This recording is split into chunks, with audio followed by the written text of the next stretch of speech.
Praise the Lord, Fish Street. We are here. We are live tonight. It is midweek motivation time. Come on in. Come on in. We are in midweek motivation. We are ready to begin part 2 of our conversation. So as you get this, would you please identify yourself? Drop us a line in the comments. Tell us you're watching. All right, come on. Latisa, how are you? We're going to do this for about a minute. Get people in, get people logged on.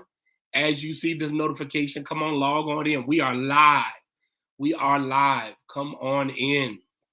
We're ready to have this conversation tonight about historical trauma, generational trauma, family trauma. We just want to do this for about 30 minutes, 40 minutes, get you in. All right. Hey. All right. All right, Flossie May. All right. All right. All right. Come on. People are logging in. It's so good to have people on YouTube and Facebook. Sister Sandra's on. Come on in. As you get this, make sure you click like. Make sure you click share. Click like and click share. Come on in. All right. All right. Come on in. We're going to have a lively conversation tonight regarding generational trauma. All right. I'm trying to wait a minute or two for people to come in. Last week, we had a great conversation with Coletta McPherson and Reverend Keith Jossell, and we will do the same tonight. Sister Linda, Sister Janetta, Kim Coleman, come on in, come on in. All right. My executive producer will tell me when I'm at a certain number.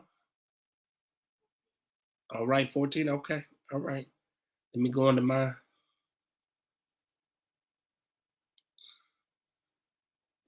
Come on in. All right. All right, come on in. All right, first of all, let me check in with everybody before I begin. How is everyone doing this evening? Go ahead and text back. Doing great, doing fine, doing good. Pray for me. Tell me something. Respond somehow, some way, so I know that you are out there. All right. Respond some way to let us know you are out there. All right, thank you. All right, Sister Rita. All right, good. Come on in. So, the reason why, first of all, I want to thank you all. We are online this week. We were online last week. Of course, the weather was bad last week, but I wanted to keep it in some way uniform. Since we were online last week, I wanted to come back again and be uniform this week as well with being online. And so I found it very important. It was impressed upon me to address this issue of healing Black trauma. I am convinced that many of us, as a result of the most recent events involving Black bodies, African Americans, are always going through some level of either emotional, psychological, or spiritual trauma, or a combination of all three. And so I just want to talk about that. And so as I got two people that are, one, of course, is a licensed therapist. The other deals with justice. And I think there's a connection between those two as it relates to African Americans. And so I want to bring them in so that we're able to have a clear and concise conversation, maybe even to address some of the issues as it relates to the treatment of Black lives or the treatment of Black bodies and how we watch it, how we're looking at it, how we're seeing it, and how it affects us. It affects every facet of who we are. And how do we navigate that? How do we mitigate that? How do we deal with that as African Americans? I believe that the narrative of African Americans is distinctly different than any other group of people. Not dismissing the indigenous people and not just dismissing survivors of the Holocaust or Jewish people, but I believe that African Americans have, or even Asian Americans, but I believe African Americans have a unique, distinctive story that is fed into who we are, how we operate, how we think, how we feel, how we move, how we relate, how we connect with one another. And so for me, it's important to have that conversation because that's a part of it. I believe that all of us ought to be seeking some form of healing and wholeness. This month is Mental Health Awareness Month. Let me say it again. May is Mental Health Awareness Month, right? And so amongst all the other things that we are called to do in our lives, I believe it's important for us to seek healing and wholeness in our lives. So with that in mind, I want to begin this conversation with a couple of terms, and my EP executive producer put up a PowerPoint. I just want to do this, and then I'm gonna bring Coletta McPherson in and Reverend Jocelle in, and we're gonna have this conversation. Go ahead and drop that in there. All right. You can go to first. Restoring healing and wholeness. So go back to the picture, Sherry. One of the things I want you all to recognize, and I want Reverend Jocelle and Coletta McPherson to hear what I'm about to say, is that I discovered these two pictures. Go back to the two pictures. I discovered these two pictures, and this is what I believe. And I'm going to say it as a way of introduction, and you all can chime in. One picture, of course, is of a family, a father, mother, two children. The other is an intergenerational family. It's obviously the grandparents with a father and a mother and two children. And one of the things that I raised when I pulled these pictures up is that Black joy and Black healing and Black peace should not be utopia. It should be the norm. I'm gonna set that right there. When I saw those pictures, I said to myself, how many Black people look at those pictures and they say, I wish I was that happy. I wish my family was happy like that, right? And so, hey, Kenneth.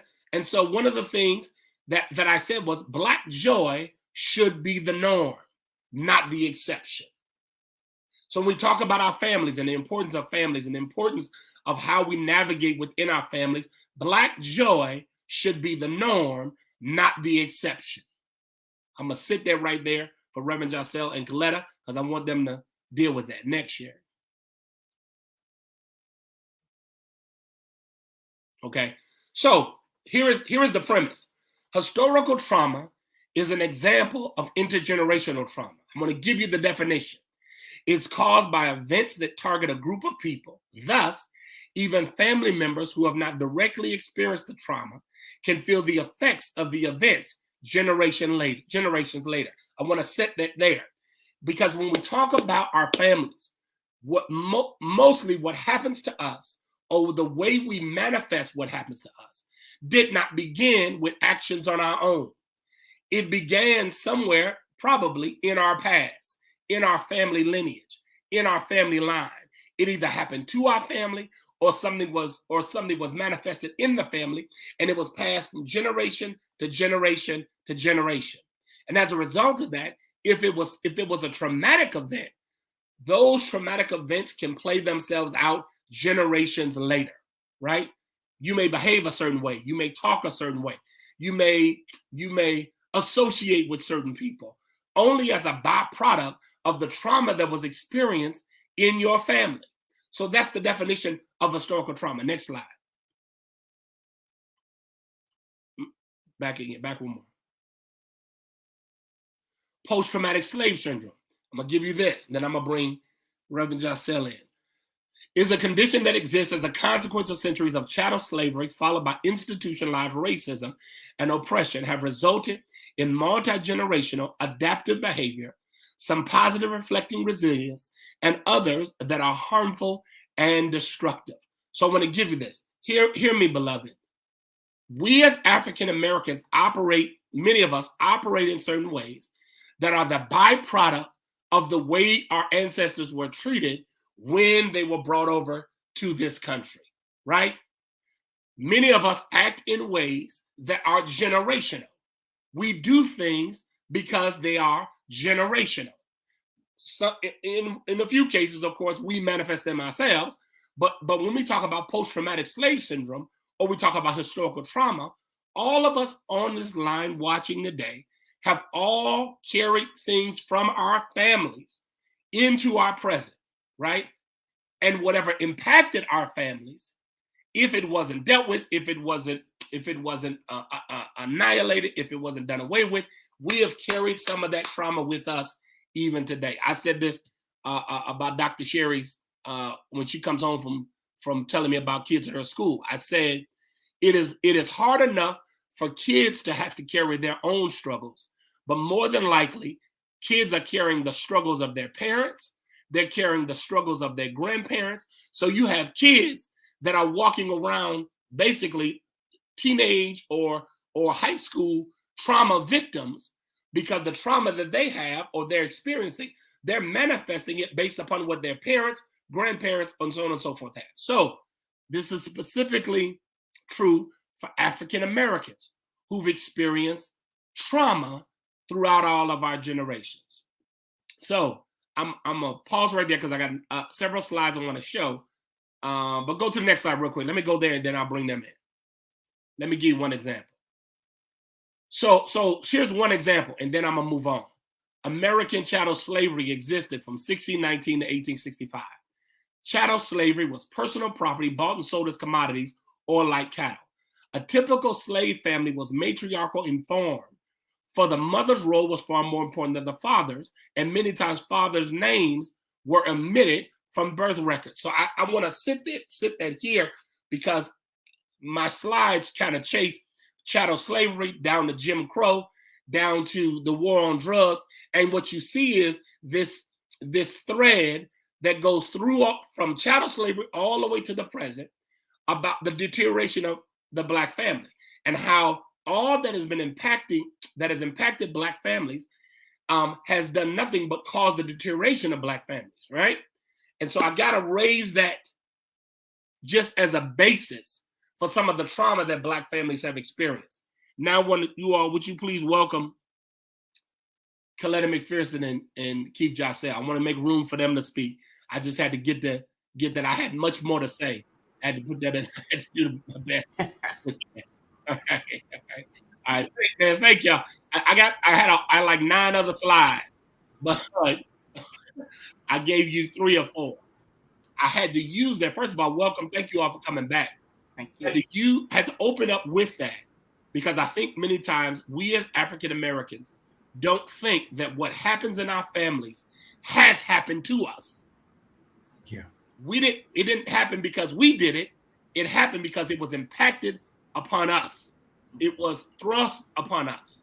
And we become, in our families in many cases, struggle with dealing with trauma. I do not believe that African American families deal with the traumatic experiences that have happened in their families. Let me just put it out there. So I'm gonna throw it in your court, Coletta, and then I'm gonna give it to you. That's my premise. I opened up with that statement. I do not believe that well, let me go back. The picture that I showed, let me go there. Black joy should not be the exception. It should be the norm. Go ahead, Coletta. But it is the exception. And so the picture that you showed, when I saw that, that's what we portray. Mm. You know, and that's the top layer. Yeah. You know, and so it's what's beneath that? What's behind all of that? You know, we smile for the camera, but what do we do when the camera is gone? You know, and so I think what we do is that we carry that from generation to generation. And my thing is, we can't even begin to heal trauma as in our families, in our communities, if we don't first recognize that we've been traumatized. Right. You know, and I think just getting African American people to realize that does carry over. I say to people that I work with all the time, you know, the first thing I do when I start working with someone is I say, tell me about your childhood. And they were like, well, why do you want to know about my childhood? Mm. Because that's where it all began. Yeah. You know, and we carry that into our adulthood, which means when you get married, now it's in your marriage. Right. Okay. You know, you're doing what grandma did in the bedroom or what grandpa said you don't do. Yeah. You've brought that into your relationship. Yeah. You know, the way you communicate with other people is based on your childhood. The way Black women see Black men, the way Black men see Black women is based on our childhood. Yeah. And now it's a part of our adulthood. And then at some point, at some age, you try to figure out, how do I shake this? How do I get rid of this? Because I don't like this shackle. Mm. Yeah. And you find yourself being psychologically enslaved, not because of anything you did, like you said, Pastor, but because of the past family trauma and what somebody else in the family experienced that they could never talk about. Why grandma was angry all the time. Right. Yeah. So Keith, talk to me. You Talk to me. I know you got something to say on this subject. Yeah. Hey, so yeah, good evening, everybody. I want to take it back. So you talk about this is the dream and it's the exception, but you also said something earlier about the fact that this wasn't done to us, or this wasn't what we did, it was done to us. Right. And the problem that we have, and I know you're going to get into this later on, one of the advantages that our ancestors had in this country is that the racism that they was facing was right in their face. Yeah. Today, the racism that we face oftentimes is systemic. It's invisible. Yeah. So we have comments in our Black community like Black men are trifling. Right. Black men don't want to take care of their children.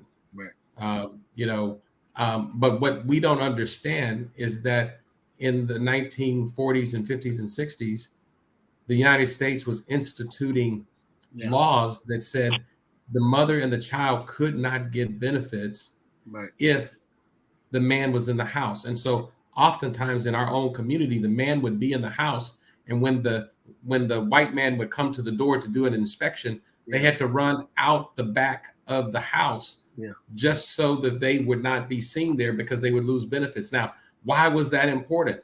Because who controlled the jobs? Right. It was the white power structure. Yeah. And so that they had what the United States is, they created a dependency for our community on their benefits to be able to control us. Yeah. And so that began the process of dividing the African-American family, where the man wasn't in the house. Yeah. And that systemic impact has continued today.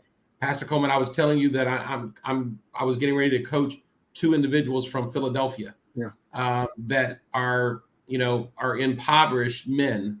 And one of them was supposed to be getting on a plane 2 weeks ago, and the day of didn't show up to the airport in Philadelphia. And when we reached out to him, what he communicated to us is, yes, I love the fact that you guys were going to pay me. You were going to give me a resume. You were going to coach me. You were going to raise me up to be able to talk about who I am and how I could be a valuable person to anyone within a work community. But when I looked at the amount of money that you was going to pay me, it would have kicked me off of my benefits from my baby mama and my kid. Yeah. And then I would be making less money than what we have now. So I can't come. Yeah. And this is happening to a lot of people that are impoverished today. Yeah. They are trapped in the system because if they start making just a little bit more money, then the government takes everything away from them. This is important because right now there's this argument happening in the Washington, D.C. about the debt ceiling. Yeah. And if you pay attention to what's happening, the Republicans are saying, I'll raise the debt limit, but if I do, I'm going to cut TANF, temporary assistance to needy families, and SNAP benefits. And so once again, the oppression is the system that is designed to keep people impoverished. Right. And then they act out of that. And how do you act out of that? You do things to be able to try to make it when you don't have a path like other people have to make it. Right.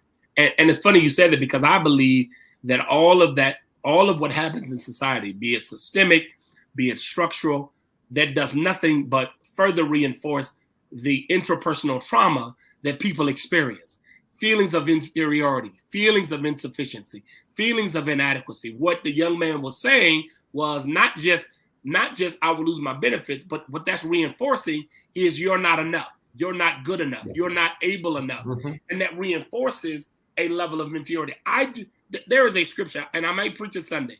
It's been bothering me for the last, and I want to ask Coletta this question. Keith, I'm going to ask you the same question. There is a text, and I might preach it Sunday. I've been wrestling with it. When Jesus encounters that man that's been sick for 38 years, Jesus asked him a question that he never asked anybody else. He asked that man, do you want to be made whole? Do you want? There are two sides to this argument. One side is we know what the system has done. We know what the structural racism has done. But then the other side says to me, Coletta, this is going to strike a chord with you because this is what you do. I don't know. I want to ask my people, do you want to be whole? Do you want to be well? I get you, Keith. I get it. Coletta, I get it.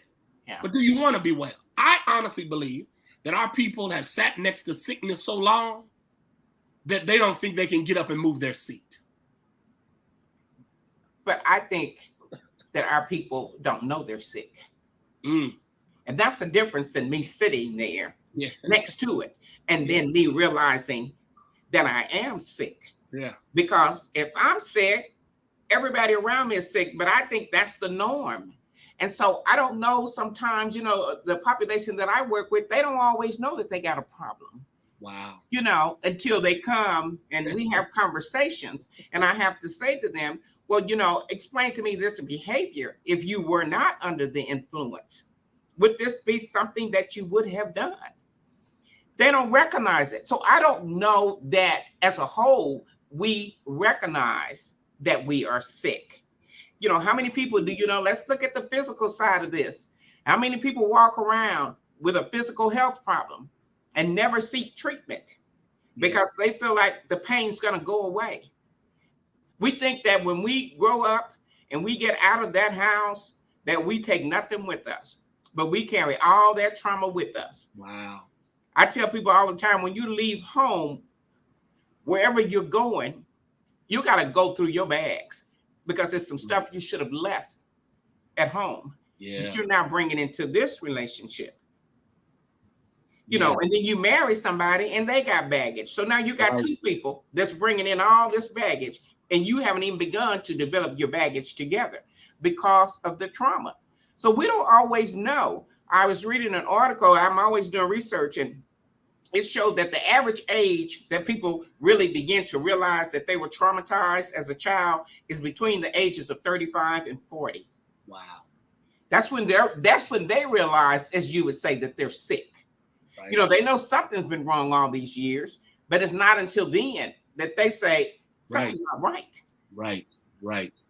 So Pastor Coleman, let me jump in and let me just say, I work Monday through Friday with low income populations that want to be better. Okay. And so let me give you some dollars to this. If one of these individuals gets a job and it's paying them $1,300 a month, it will kick them off SNAP benefits. Yeah.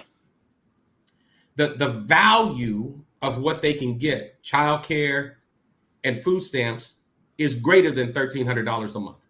Wow.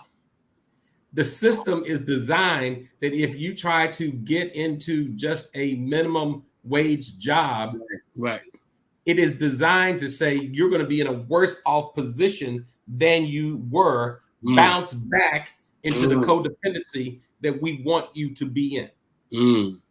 Because when you start off, you're not going to get a $25 an hour job. Right, right. You're not going to get a $30 hour job.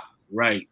And so that becomes the tension, because I want to do better, but how can I do better when the jobs that I'm going to get right now because of my situation? Maybe I was in, you know, the African American community, and we already know that the system is designed to make sure that the education, sharecropper education versus an education that's going to be STEM focused, where you're going to learn science and technology and mathematics. And so, you know, they just pass you through.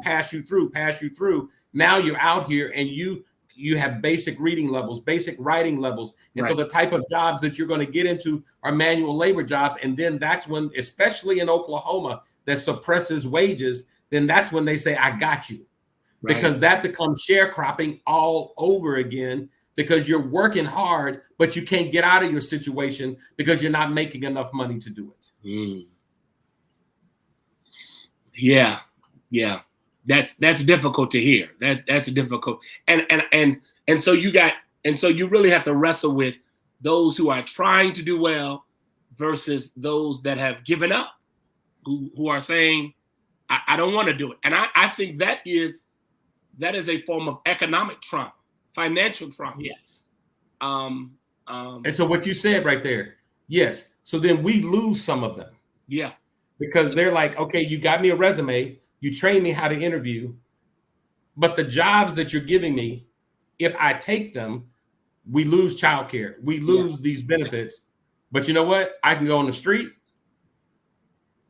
I can do some stuff, and I can supplement my SNAP with some what society would call illegal activity. Illegal activity. Yeah, I said what society would call, because you know what? If you have a cannabis license, it's not illegal activity. Right. If the government says you can sell it, it's not an illegal activity. That's right. But if they're not getting their cut from you, it's an illegal activity. Right. And now, not only could they arrest you, but then they can separate you from your family by sending you to prison. And the question then we have to pose in many cases is, how do we, if people are spiraling, emotionally, psychologically, spiritually, how do we help them identify that they are reacting based upon the trauma that they've experienced? For instance, how do you help somebody realize or recognize that what you're doing is only a byproduct of the traumatic experience that either has been placed upon you or that you've experienced? Because for me, to use your point, Keith, it is, you take one of your clients.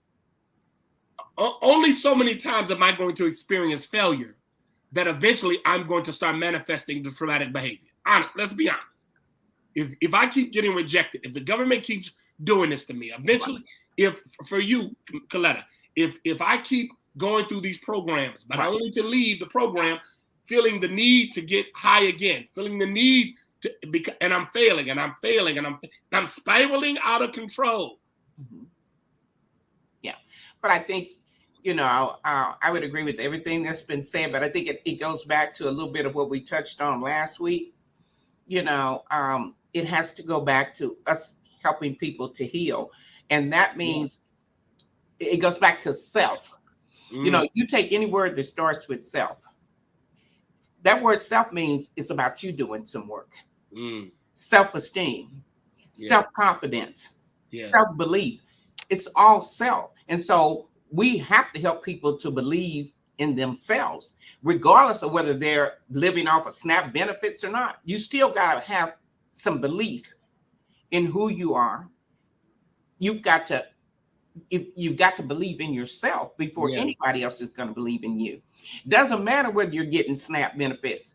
That doesn't mean that you can't have self-confidence. That doesn't mean that you can't have self-care. All of those things are self, and they go hand in hand with you as an individual, not how much money you make, not whether or not you're getting SNAP benefits. If we help people to make better decisions about their lives, but we can only help people if that's the best place for them to be right now because of their family, then so be it. But let's be about family still. Let's still understand the importance of community and coming together and identifying that the trauma that you experienced in the past plays a major role in where you are today. And I think that's right. What the other thing that I would add to that is, one of the things we talk a lot with our clients about is hope. And we talk about the fact that hope is not a wish, it's a science. Because there's two components that are required in order for an individual to have hope. One is the agency.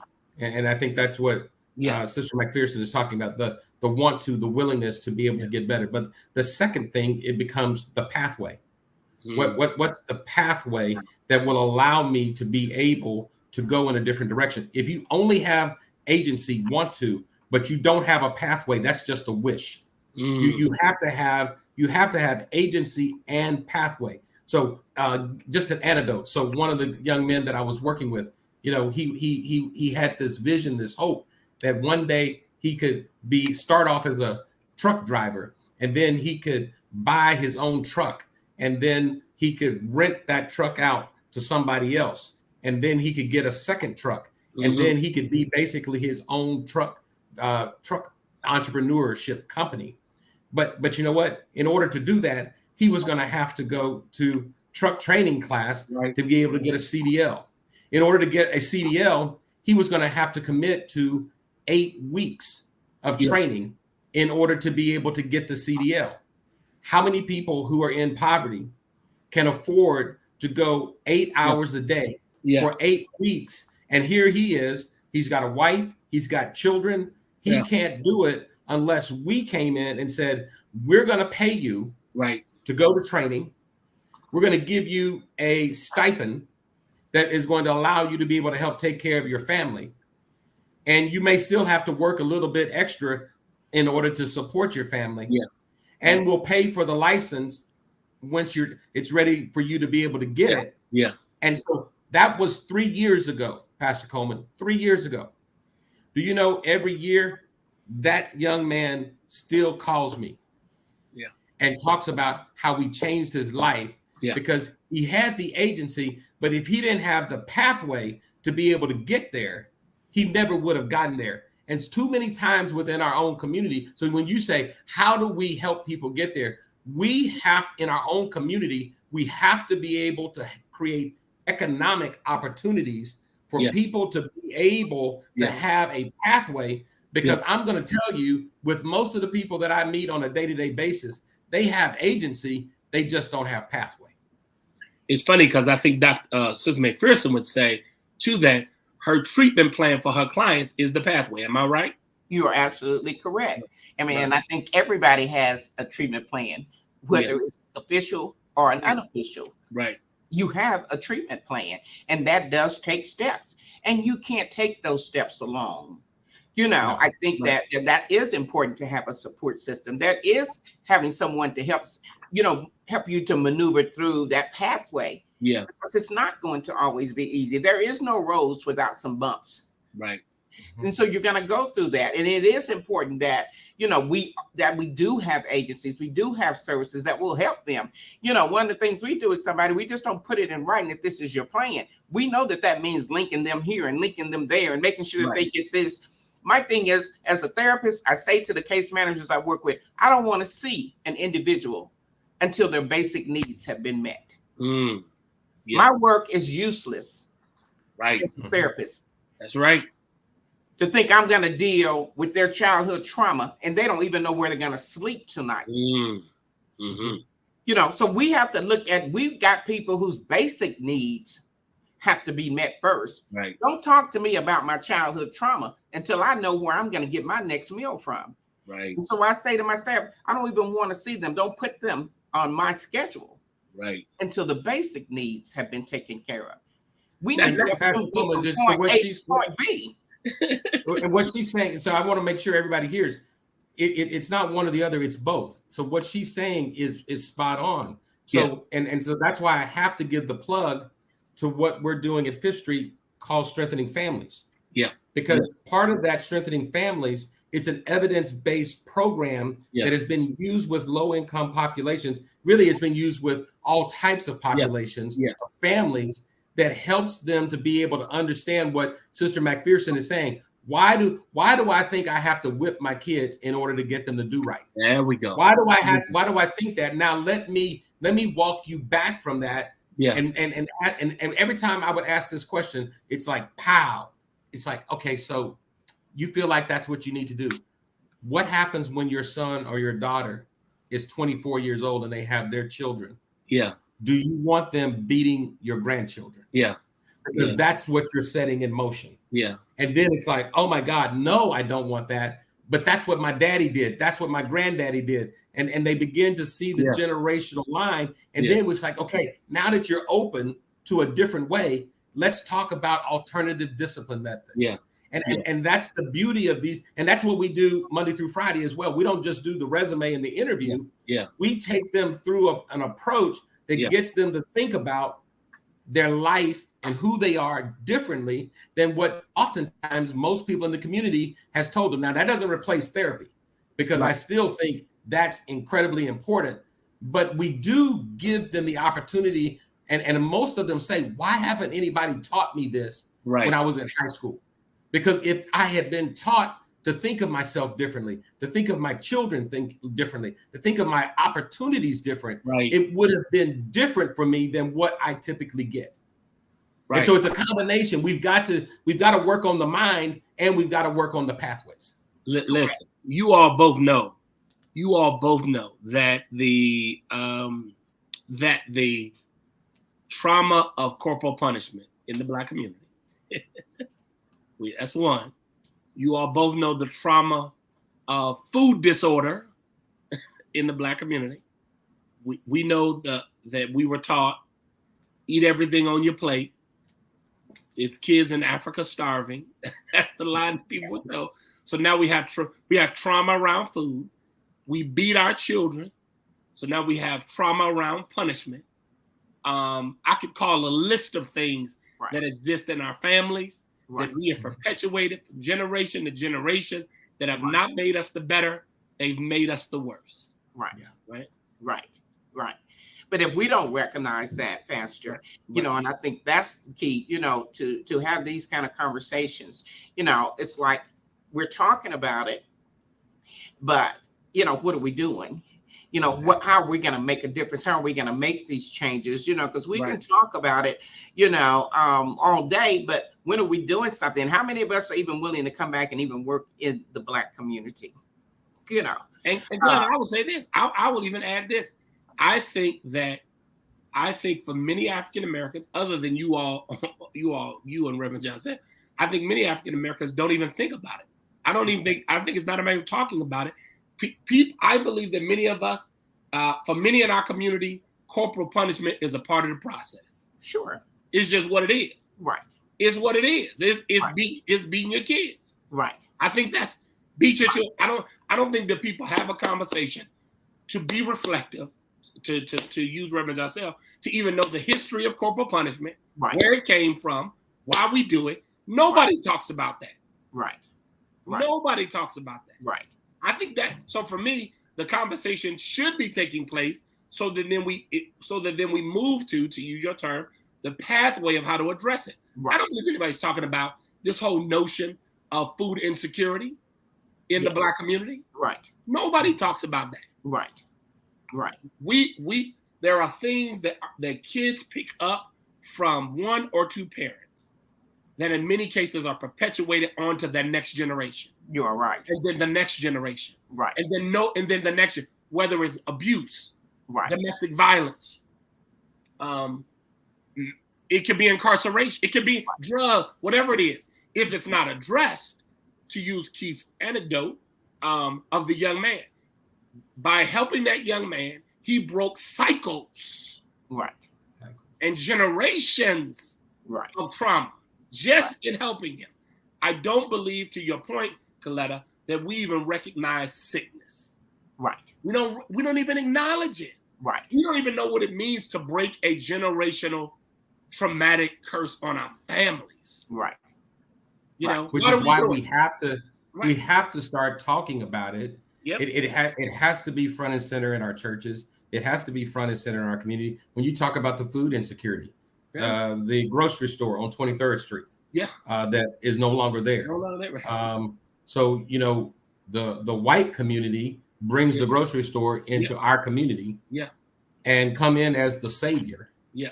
But then when you actually, and I'm not making this up, when you actually when you went into the grocery store, the first food products that are being marketed on the display aisles are these high fructose, high fat, unhealthy food items. So you're saying, look, I'm making it easier for you. You don't have transportation. I'm bringing you a grocery store into your community. But you know what? I'm promoting for you unhealthy food. That's right. And then on top of that, true story, you know what? It's more expensive in that store. So they can't afford it anyway. Right. So what are you really doing but exploiting us even further with that? Right. And so we have to be, and that's where Brother Malcolm comes in and says, you know what? I'm not saying that white people can't be part of the solution. Right. But we have to own the solution. We have to have community gardens. We have to have our own food pantry with healthy food. We have to do those things, because if we do it, we're going to be concerned about your health.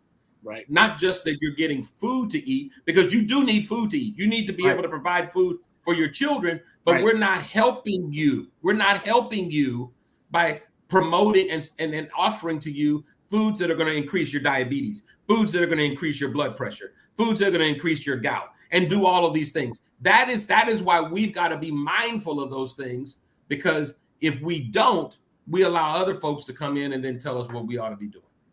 But I've seen people treat their own depression, not realizing that they were sick, with a honey bun. You hear me? With the honey bun. You know, how many times you hear people say, if I could just get something sweet, I'm going to feel better. You know, and so you meddling now. You meddling, Coletta. And so food becomes the medication that we use to heal our anxiety. We have a drink. We take a drink. When we're feeling down, if I could just have a piece of candy, we look for that. You talk about self-medication. African American people self-medicate with food. Talk about it. That's our number one means of self-medication. And we do, but you know what? Here's the thing. When that grocery store was there, the Lynn Institute here in Oklahoma City had a grant. That's right. Where they wanted to come into Black churches.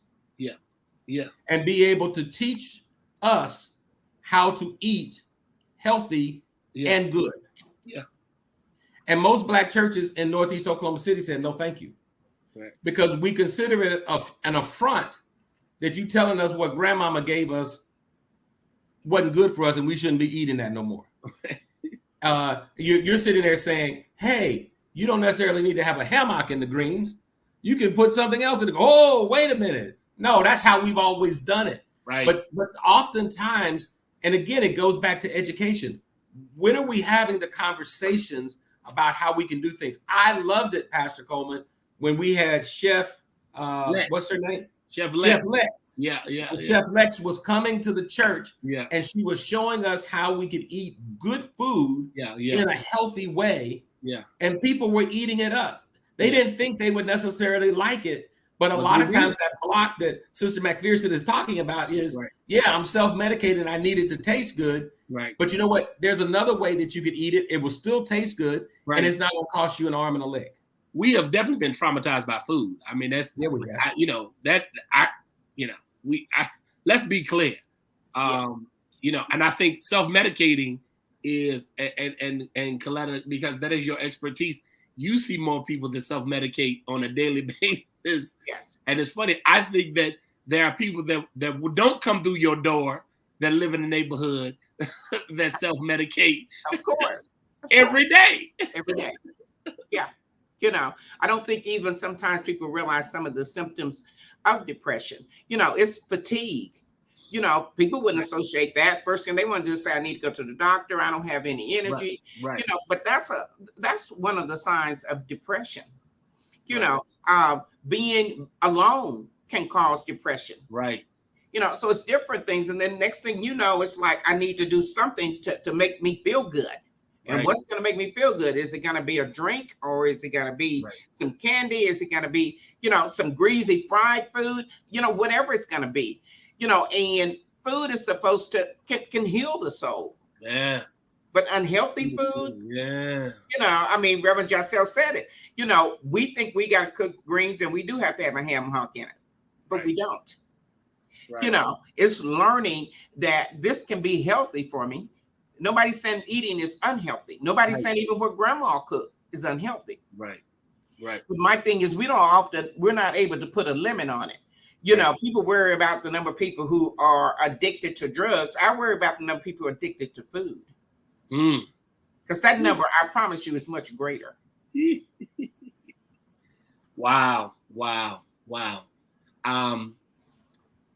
There are. Let me pose it like this, and we'll. So if you all were to suggest two things that would address generational trauma, family trauma, what are two suggestions you would give to families? I would say number one is communication and conversation. That's one. Good. Those go together. Those go together.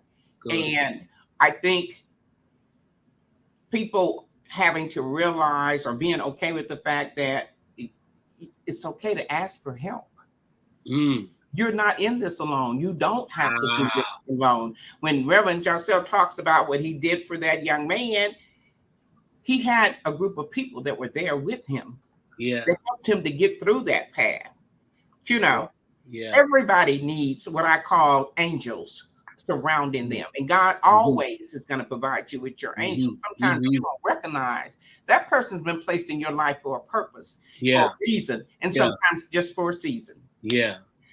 But I promise you, they're there to benefit you. And so I think that we have to be willing to embrace the people that are in our lives, that are there as a support system. And it's not always your birth family, okay? Yeah. Sometimes family, those are the ones that cause the trauma. Right. Your family can look however you want it to look. You bring people into your family. You make them a part of your life. That young man who keeps calling every year to say you made a difference in my life. Right. He's family. That's right. He is. He's family. And I think those are things that we have to do. We have to be willing to communicate and have conversations. And we don't need to wait until it's too late. And sometimes we wait. Wow. And we wait. And we wait. Right. So I would build on what Sister McPherson said. And if you think I'm being shameless, I'm shameless. You should check out Strengthening Families at Fifth Street. Yes. You really should. It's a 10-week program. Yes. And it's going to take you through. It's a beautiful program. You come with your kids, or you come with your grandkids. Yeah. Your kids are getting trained at the same time that you're getting trained. And then you guys come back together and practice on the things that we just talked about in real time. We provide a meal for you guys to be able to sit down at a table. One of the best things that our family ever did with each other is most times than not, we sat at the table and had dinner with each other and talked to each other about our days and understanding what was going on and being able to see where their concerns were. But in this program, you learn how to deal with anger. You learn how to deal with communication, how to be an active listener, how to empower your kids, where it's not always about what you're doing, but it's about what they're doing, and you're able to celebrate them.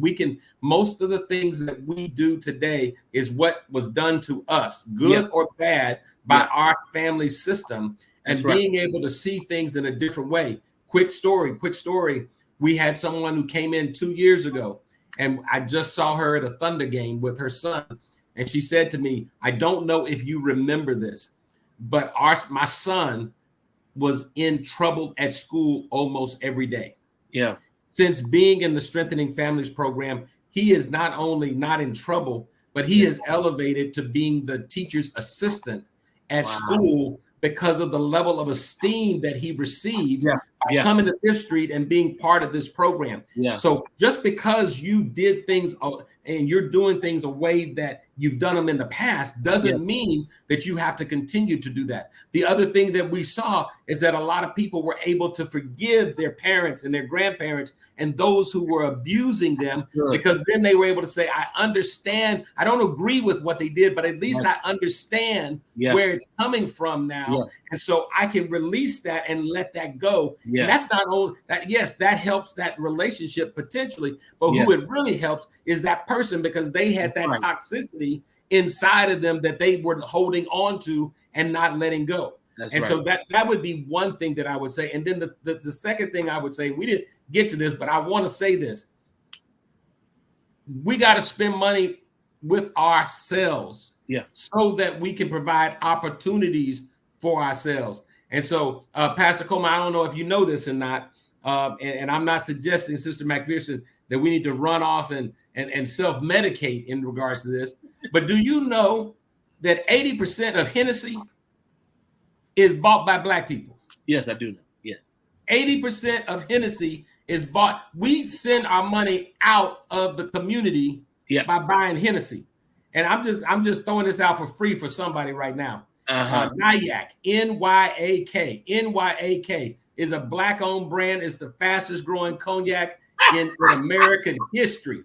If you don't want to try cognac, Nagak, you can try Branson Cognac, which is the official cognac of the Houston Rockets. Where is Charlesetta? Where is Charlesetta? Where is your wife right now? Because she needs to come snatch you. Charlesetta, would you help us? You suggested. But I give that example because it's memorable. Too many times we're giving our money to folks that are not going to help us, not going to educate us, not going to train us, not going to provide for us. And if I wanted to just, and this is the last thing, I want to share this statistic.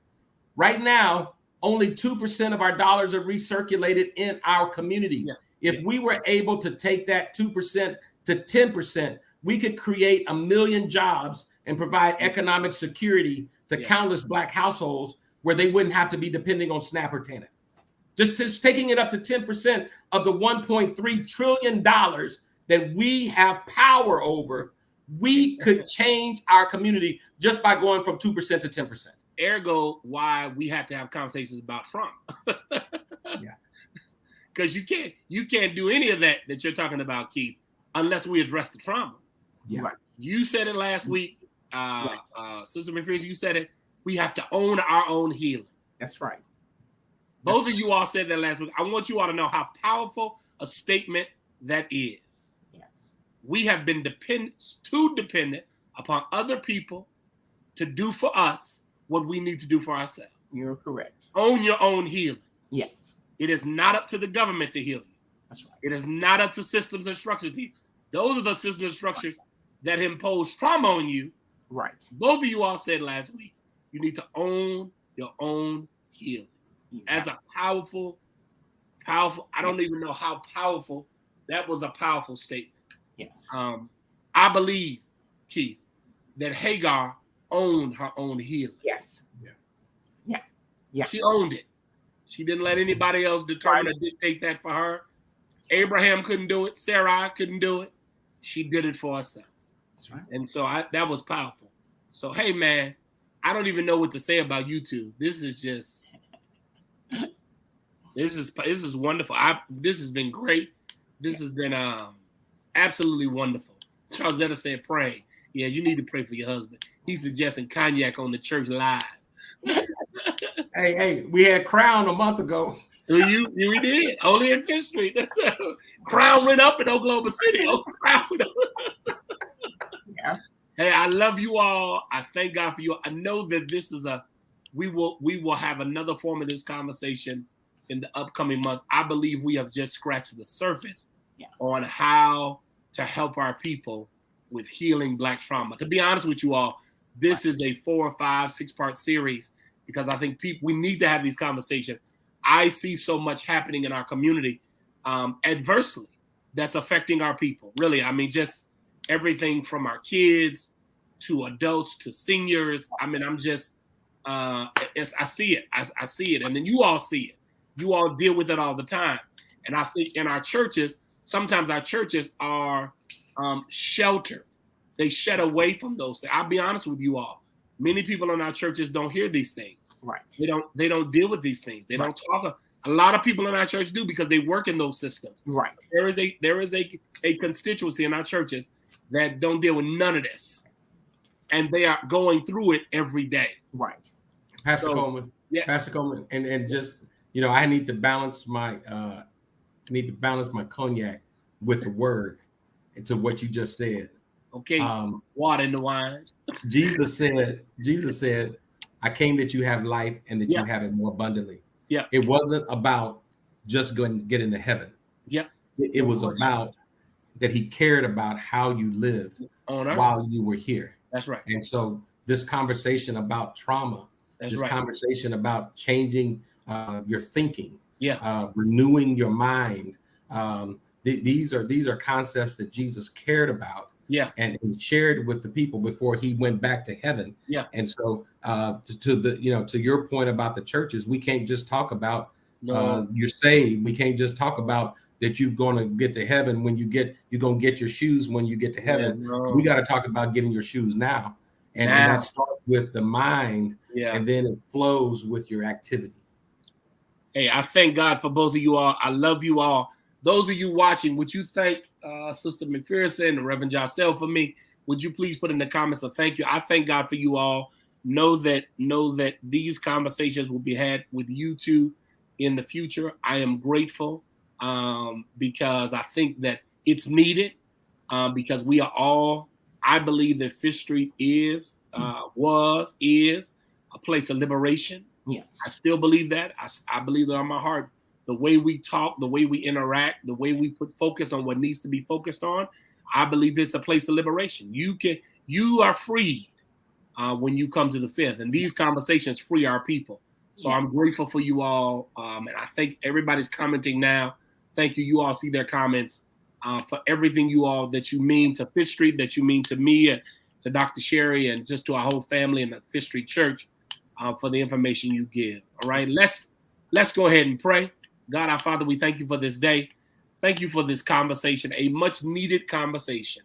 God, we pray that there are those who are watching and listening now, and those who will watch and listen, that they would be empowered by this conversation, that they would be uplifted, that they would have, they would be filled with a sense of agency, a sense of autonomy, as well as a sense of resistance.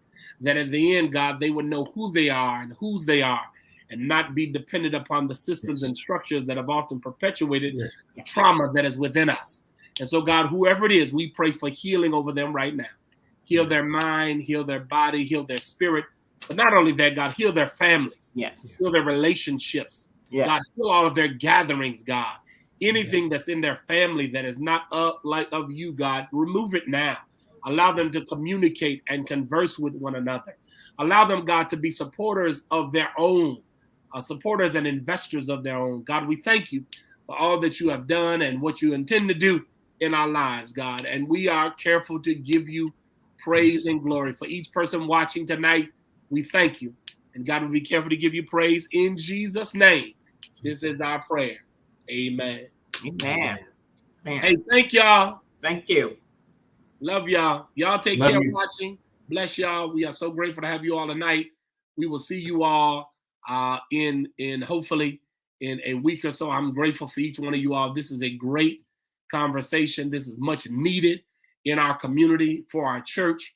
I pray that you would share this with somebody. Press share, press like. We want people to know that there is a thing called healing. Black joy does not have to be utopia. It does not have to be the exception. Black joy can be the norm. Amen. So I thank God for you all. Until I see y'all next time, Sunday morning, first Sunday of May, make sure you are at church, either in the building or online. All right? Love y'all. Peace.